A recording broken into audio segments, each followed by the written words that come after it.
Tu as déjà reçu ce genre de message. Celui qui te fait sourire, puis réfléchir, puis stresser. Oui, ça va, je suis juste un peu fatiguée ce soir. À première vue, rien d'alarmant. Mais en lisant entre les lignes, tu sens que quelque chose cloche. Le problème, c'est que tu n'arrives pas à mettre le doigt dessus. Alors tu laisses tomber, tu te dis que tu surinterprètes. Et tu passes à autre chose. Erreur. Parce que ce texto contenait en réalité un signal d'alarme caché, un code que seuls les psychologues savent décoder. Et moi, je vais te prêter ce super pouvoir aujourd'hui. En fin de cette vidéo, tu sauras lire un texto comme un détective des émotions. Tu repéreras les peurs, les mensonges, les désirs cachés, les blocages inconscients, le tout en 5 secondes de lecture. Et tu sauras quoi faire avec cette information pour reprendre le contrôle de la conversation. Pas de théorie abstraite, des marqueurs concrets, des phrases à dire, des pièges à éviter. Prêt? Alors on commence. Tu penses probablement que lire un texto, c'est simple. Tu regardes le contenu, tu vois si c'est positif ou négatif, et tu réponds en conséquence. Elle dit qu'elle est fatiguée, donc elle est fatiguée. Je lui souhaite bonne nuit. C'est ce que fait 80% des gens. Et c'est exactement là que tu te plantes, parce que les mots ne sont que la surface. La véritable information est dans la structure. Comment la phrase est construite, quels pronoms sont utilisés, ce qui est omis, ce qui est répété. Ce n'est pas ce qu'on te dit qui compte, mais comment on te le dit.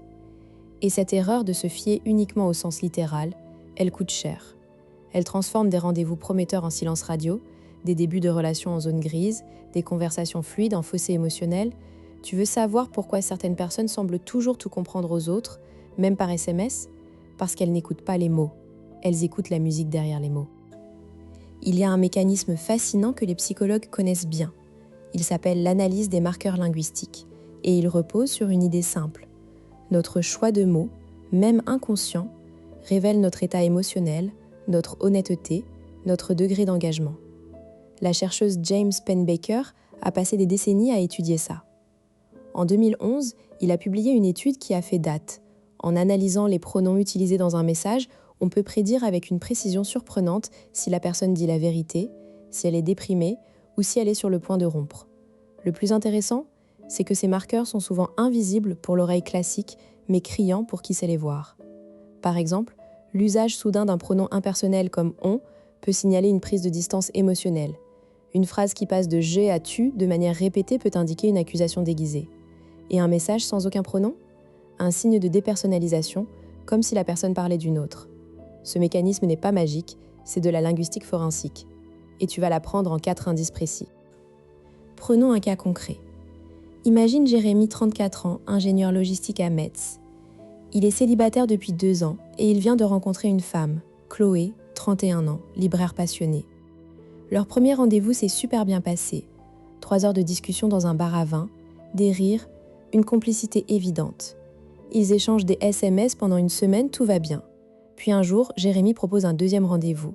Et là, il reçoit ce message. « Alors, je suis pas sûre pour ce week-end. J'ai beaucoup de boulot et je dois aussi voir ma mère dimanche. On se tient au courant ?» Jérémy lit, hausse les épaules et répond « Pas de souci, on se rappelle. » Il pense que c'est juste une question d'emploi du temps. Mais moi, je vois 4 signaux d'alarme dans ce message.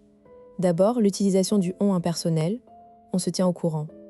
Elle aurait pu dire « je te tiens au courant » ou « je te redis ». Le « on » crée une distance. 2e signal, elle ne donne pas de créneau alternatif, elle ferme la porte sans proposer une autre date. 3e signal, elle justifie de manière excessive.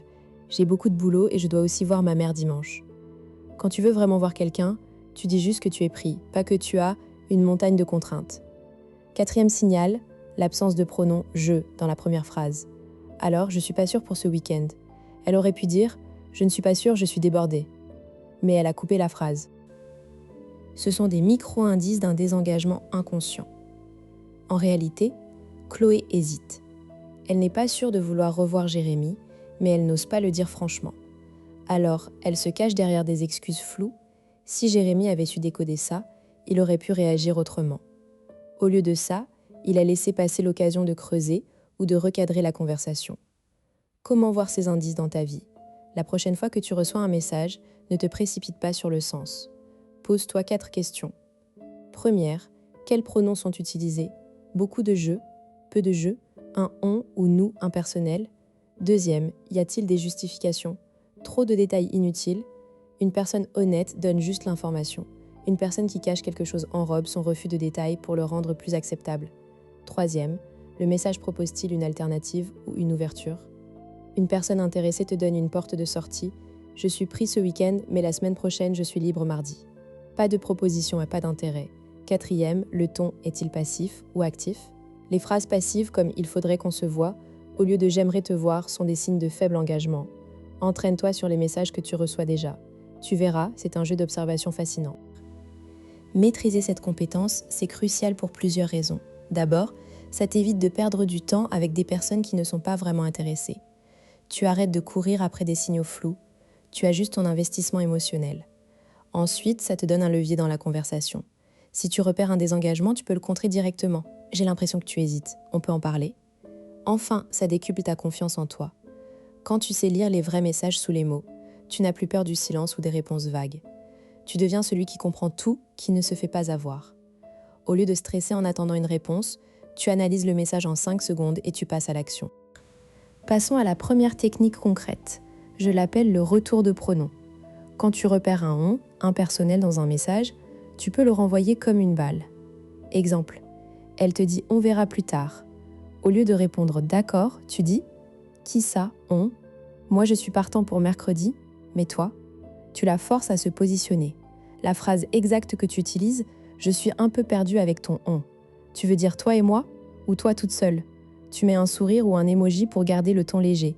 Mais l'effet est immédiat. Elle doit sortir de son flou. Tu lui tends un miroir.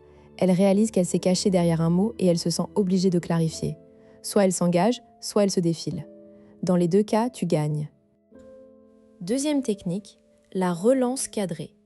Quand tu reçois un message avec des justifications excessives, tu ne les laisses pas passer. Tu reformules le vrai problème. Exemple, elle te dit « je suis fatiguée ce soir, j'ai eu une journée horrible au travail et en plus, je dois préparer ma présentation pour demain. » Au lieu de répondre « d'accord, repose-toi bien », tu dis « je comprends ». Mais au-delà de la fatigue, est-ce que tu as envie de me voir ce week-end? Tu coupes court aux excuses. La phrase exacte « j'entends que tu es fatigué ?» Mais je te pose la question directement. Est-ce que tu as envie de me voir ou c'est juste le moment qui est mauvais? Cette question force la sincérité. Elle ne peut plus se cacher derrière le boulot. Si elle veut te voir, elle trouvera un créneau. Si elle ne veut pas, elle le dira. En tout cas, tu sors du flou. Troisième technique, le silence actif. Quand tu détectes un message sans alternative, sans pronom personnel, tu ne réponds pas immédiatement. Tu laisses un silence de quelques heures. Pourquoi? Parce qu'une personne intéressée va spontanément ajouter quelque chose, proposer une autre date ou montrer de l'inquiétude. Exemple, elle te dit « je suis pas sûre pour ce week-end, on se tient au courant ?» Au lieu de répondre, tu ne réponds pas pendant 6 heures. Puis tu envoies un message anodin comme « au fait, j'ai pensé à ce film dont on a parlé l'autre jour ». Si elle est vraiment intéressée, elle va relancer sur le rendez-vous. Si elle ne le fait pas, c'est qu'elle n'attendait rien de plus. Cette technique est puissante parce qu'elle renverse la dynamique. Au lieu de la poursuivre, tu la mets en position de demander. Tu gardes le contrôle. Tu penses peut-être que ces techniques sont manipulatrices, que c'est malsain de décortiquer les textos comme un psy. Je comprends cette réaction, mais en réalité, tu ne fais que te donner les mêmes outils que l'autre personne utilise déjà, souvent inconsciemment. Les gens qui envoient des messages flous savent très bien ce qu'ils font, même sans le savoir. Ils testent ta réaction, ils mesurent ton investissement. Si tu es trop accommodant, tu passes pour un paillasson. Si tu es trop agressif, tu passes pour un forceur. La clé, c'est l'équilibre. Tu restes bienveillant, mais tu ne laisses pas le flou s'installer. Tu es comme un pote qui veut t'aider à voir clair, pas comme un détective paranoïaque. Deuxième objection, et si la personne est vraiment fatiguée ou débordée? Bien sûr, ça arrive, mais la différence entre une vraie fatigue et un désintérêt se voit au niveau des propositions. Une personne qui tient à toi, même fatiguée, va te proposer une alternative. Je suis crevée, mais je suis libre samedi prochain. Ça te dit? L'absence d'alternative est le vrai signal. Donc ne t'excuse pas d'avance. Teste et si elle est sincèrement occupée, elle te le prouvera par une action. Troisième objection. Et si je me trompe, si j'interprète mal, il y aura toujours une marge d'erreur. Mais tu peux réduire cette marge en croisant les indices. Un seul indice isolé ne veut rien dire. Mais si tu vois 3 ou 4 signaux dans le même message, distance des pronoms, justification excessive, absence d'alternative, passivité, alors tu peux être sûr à 80% que la personne n'est pas pleinement engagée. Et dans le doute, mieux vaut clarifier que de rester dans l'ambiguïté. La clarté est une forme de respect envers toi-même et envers l'autre. Nous sommes arrivés au bout de ce voyage. Souviens-toi de Jérémy, l'ingénieur à Metz. Il a reçu un message avec 4 signaux de désengagement. Mais maintenant, avec ce que tu sais, tu ne referas plus la même erreur. La prochaine fois que tu liras un texto, tu ne verras pas juste des mots, tu verras des fenêtres sur l'âme de ton interlocuteur. Tu sauras si on te ment, si on te fuit, si on t'aime vraiment, et tu auras les outils pour répondre, pour rétablir l'équilibre, pour reprendre le pouvoir. C'est une compétence rare, précieuse, et elle est maintenant dans tes mains. Alors la prochaine fois que ton téléphone vibre, ne te précipite pas sur le sens apparent. Regarde au-delà, et si tu veux continuer à décoder les mystères de l'amour et des relations, abonne-toi, parce qu'il y a encore tellement à découvrir. Merci d'avoir été là.